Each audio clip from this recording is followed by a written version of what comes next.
உலகெங்கும் உள்ள ஜெயா டிவி நேயர்களுக்கு காலை வணக்கம். நம்ம இன்னைக்கு பார்த்துக்கிட்டு இருக்கிறது பாரம்பரிய வைத்தியம். பாரம்பரிய வைத்தியத்தில் குழந்தைகளுக்கு வயிற்றுப்போக்கு. குழந்தைகளுக்கு ஏன் வயிற்றுப்போக்கு வருது? அதிக சூடு. இந்த சேராமல் அடுத்த பால், மாற்றுப்பால் ஏதாவது பால் வாங்கி கொடுத்துருவாங்க. அந்த பால் ரொம்ப கெட்டியாக இருக்கும். இல்லைன்னா தண்ணி ஊற்றாமல் காய்ச்சிருப்பாங்க. இல்லைன்னா தண்ணி நிறையா ஊற்றிருப்பாங்க. இது வயிற்றுக்கு சேராமல் போகும். இன்றைக்கி இருக்கிற பவுட்ரு பால் இதெல்லாம் சேரலைன்னா வயிற்றால் ஓடிக்கிட்டே இருக்கும். சிலர் குழந்தைக்கு மாற்றுப்பால்னால் அடுத்த தாய்ப்பால் அப்படியே குடிக்க விடுவாங்க. அதுவும் சேராது. ஏன்னா அவங்களுடைய உடல்நிலை சூடு குழந்தைக்கு ஒத்துக்கிறாது. இந்த மாதிரி இருந்தால் அதுக்கு முக்கியமாக வெத்தலை, பால் பெருங்காயம், நாட்டு மாட்டு பால் இதெல்லாம் கூட்டு கலவையாக சேர்ந்து இப்போ மருந்தாக தயாரிக்க போகிறோம். குழந்தைகளுக்கு வயிற்றுப்போக்கு சூட்டுனால இருக்கலாம், தாய் காரமாக சாப்பிட்ருப்பாங்க, இல்லை அவங்களுக்கு உடம்பு நிலை சரியில்லாமல் வயிற்றுப்போக்கு போச்சுன்னா தாய்ப்பால் கொடுத்தாங்கனாக்கா அந்த குழந்தைக்கும் வயிற்றுப்போக்கு போகும். அதிக காரம், புளிப்பு இதெல்லாம் வெளி இடங்களுக்கு போய் அவங்க அலைஞ்சிருந்தாங்கனாக்கா அவங்களோட சூடு அதனால் குழந்தைக்கு வயிற்றுப்போக்கு போகலாம்.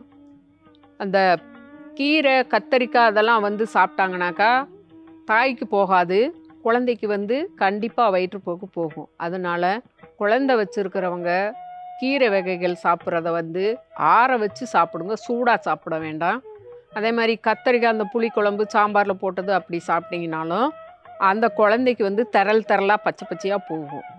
அந்த வயிற்றுப்போக்கை நிப்பாட்டுறதுக்கான மருந்து தயாரிக்கும் முறையை பற்றி பார்க்கலாம். 1 வயசு பிள்ளைனாக்கா அது நல்லா மெண்டு சாப்பிடாம எதையாவது முழுங்கி இருக்கும், செஞ்சுருக்கும், அரைகுறையாக மெண்டு முழுங்குறப்போ குழந்தைக்கு அது செரிக்காமல் அந்த இறப்பையில் போய் தங்கிக்கிட்டு அந்த சிறு துணுக்குகள் போய் இறப்பையில் இருந்துச்சுனாக்கா செரிக்காமல் வயிற்றுப்போக்கு போகும் 1 வயசு குழந்தைன்னா. இப்போ தொட்டில் குழந்தை, சின்ன குழந்தைனாக்கா நான் சொன்ன மாதிரி அந்த உணவுகளில் அதிக புளிப்பு காரங்கள், தாய் உன்னுடைய பல இடங்களுக்கு போன நிறைய பேர் தூக்கி மாற்றி வச்சுருந்தாங்கன்னா அந்த சூட்டுனாலையும் அவங்களுக்கு வயிற்றுப்போக்கு போகும். குழந்தைக்கு வயிற்றுப்போக்கு நிப்பாட்டுறதுக்கான மருந்து தயாரிக்கும் முறையை பற்றி பார்க்கலாம்.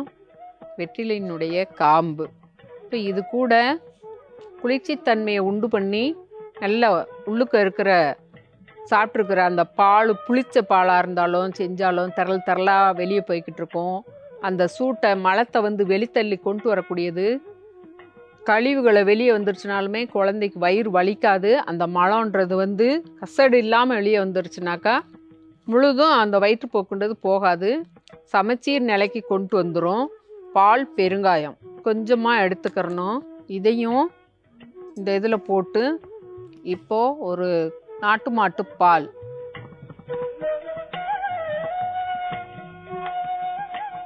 ஒரு 5 நிமிஷம் நல்லா ஊற வச்சிடணும். பால் பெருங்காயமும் வெத்தலையில காம்பும் 5 நிமிஷம் ரெண்டையும் ஊற வச்சிடணும். நல்லா ஊறின பிறகு கையிலே வச்சு இப்படி நல்லா கிண்டினோம்னாக்கா அது நல்லா கரைஞ்சிரும். அந்த காம்புனுடைய சாறும் பெருங்காயத்தூளும் இப்படி நம்ம கையிலேயே பிசுக்கி விடுறப்ப அந்த சாறு கிடச்சிரும். பாலோட, நாட்டு மாட்டு பாலோட கலந்துரும். தாய்ப்பால் கொடுக்குற தாயாக இருந்தாக்கா அவங்களோட பாலே ஒரு பாலாடை அளவுக்கு கறந்துக்கங்க. வெற்றிலைக்காம்பு ரெண்டும் நம்ம அதை அப்படியே கரைக்கிறப்போ நல்லா சப்பி போகும். இதில் உள்ள சாறு முழுதும் இந்த பாலும் பால் பெருங்காயத்தினோடையும் கலந்து ஒன்று சேர்ந்துடும்.